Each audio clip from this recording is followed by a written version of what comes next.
Yep, it's a Stupidly Small podcast. Friday, January 16, 2015. This is a summer edition, a summercast. In fact, I'm Stu Farrell. Hello, Lauren Clark. Hey, Stubby.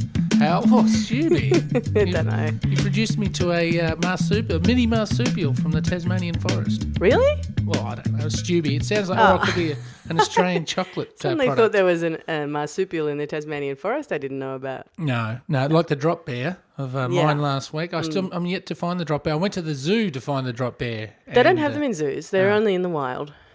Well, as is They're the terrifying. Stubby. I can't believe you Well, have ever come across one. Don't But worry anyway. about it. Now, Lauren, look, we like to keep going. Yeah.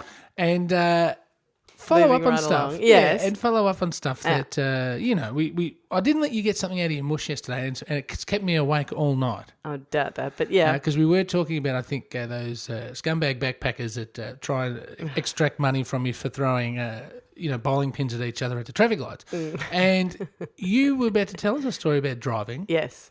And then we ran out of time because it is a summercast. Summercasts are short. Really. What? It's not a story. It's not Go on. anything. No, it's nothing. Just do it. It's because nothing. Otherwise I will never sleep again. All I was going to say, this is so lame, but all I was going to say was that I did some driving on the weekend, and isn't it awesome? Don't you think, or maybe that this is just me, but I've always found, those blue signs on the side of the highway or freeway or whatever that have an arrow or whatever, and it's just the sign is in the shape of an arrow, and on the sign it has a cup of tea in a saucer and a knife and fork. Right. Don't you find that sign comforting? No. This, if you want to talk comforting, so that's pathetic. I'm glad we revisited that the next day. Now, if you want to know, a comforting sign is when they've got a man and a woman standing there. That's the comforting sign when you're on the road for long periods of time, because that too. Right. But I just think there's something about the saucer with the cup of tea. It just looks like, oh, that would be nice. Like, and if you have been driving for ages, you're a tea nut. But then when you get to the place, it's never like that. There's never anything. It's a petrol station. Yeah, that's exactly right. Do you find something? Those truck stops? Do you think they've been not truck stops that have businesses, but the ones where you just pull off on the side of the road? There might be a toilet there. Right. Do you think those sort of stops have been demonised by film? Yeah, probably. Yeah, they're like the dodgy jump in the bushes. If it's nighttime and you're pulling into one of them, you can hear the music over the. You can hear the. Also, you thinking serial killer? Oh yeah, for sure. No, so I'm thinking. Right. Mountains of blokes running out with the spotlight. What was that film where? What? Oh, I think it was the Tom Green film where he jumped into the carcass of the deer. Freddy Got Fingered. Right. And I think there was a scene there, and there's lots of scenes, there's been of people in parking spots. I love that this is your cultural back catalogue. Of Freddy Got Fingered. Yeah. It's a funny film. If anyone hasn't seen it. And, I haven't seen it. We have been making film recommendations. I have it on video cassette. You don't even have a video player. No. But Freddy Got Fingered, Tom Green, it's a bit crazy, but it's well worth the look. Okay, excellent recommendation. But thanks so much. Speaking of excellent, thanks so much for your driving story. The teacup and the plate. There was more to it than that, but the main thing was that I love that, and it makes me feel like good things are going to happen, and good things never do. Oh, well, so it's a disappointing sign. You should know. I know. You should be one of those people with the shotgun shooting the sign in anger. But every time it gives me hope. Every time I think, no, this is going to be. That looks like just such an oasis. I just love it. I don't know why. Maybe it's that I saw it when I was. You don't drive enough. I do drive enough. I used to drive for work. Big yellow arches in the distance burning away in the country night. Don't you think that offers a bit more, at least, consistency? It might be consistently bad in your opinion, but it offers something that Why you're going to get. Why is consistency a good thing, even if the product is bad? Well, you know what you're going to get. No, so you're that's looking at the this, beauty you're of looking the at this cup of tea sign. and the saucer, and that's the beauty of the cup of tea sign. It can be whatever it's going to be. Oh, I'm never going to agree with you. And by the way, I don't agree with the burning arches. I think it's comforting. It reminds me maybe of childhood, but I don't pull it anymore unless I need petrol. Now, Lauren. Yes. Over the last couple of weeks, there's been a raging campaign by you But well, I would think the stupidly big media organisation, which is home to the stupidly small podcast, has been conducting a listener survey to see whether or not we should abolish summer. However, I must say, I don't think that has been an unbiased survey. I think it has been very much the campaign of let's kill summer. Hang on, overnight you put up a poem, basically, on Facebook, our Facebook page. Yeah. You should have got an ode to summer, an open love letter to summer, which has really swung the... But so it should have, because prior to that, people had just been jumping on the Stu Farrell social media bandwagon. You'd been saying, let's abolish summer, it's rubbish. Well, and you've been, that.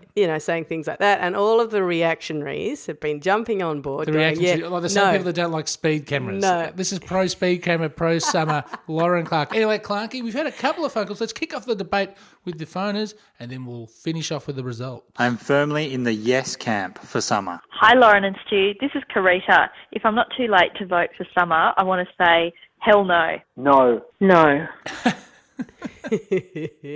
Anyway, there were more there, but those... they were the shortest ones. They were the shortest ones. Listen, we do love when people get in touch over voicemail. It was lovely to get a few of those. So please feel free at all times to get in touch with any questions, clarifications, opinions, thoughts, anything at all, through the website there. If you just click on the voicemail tab, you'll figure it out. All right. Now, imagine you've got a drum roll on your head, Lauren. Yeah. There it goes. Now, here are the results, ladies and gentlemen. Right across all of our platforms, Facebook, Twitter, email, the website, voicemail, as you heard. Yeah. And I even got a couple of text messages, which is highly illegal, but we've added them in. How do you think it went? Now, you were sort of like the Clive Palmer of environmental voting.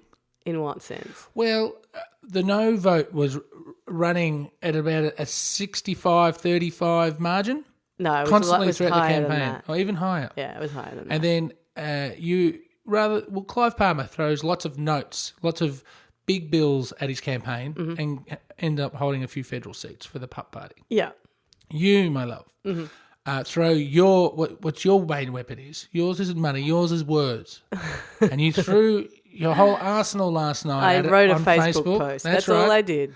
And it was enough to get the yes vote over the line. Yes. I think it's a disgrace, personally. Summer in Australia saved. Well, it was by about 3 or 4 votes. We're talking 47-53. That's how close it was. So much like a referendum in this country. Wow. Summer, hold true, my friends, the no voters, because next time we won't have a queen and we won't have that season. It's what's going to happen. It takes time for such big change, and you people out there that voted no have really gone above and beyond. You've stood outside the norm and have said, this is the status quo and I don't accept it anymore.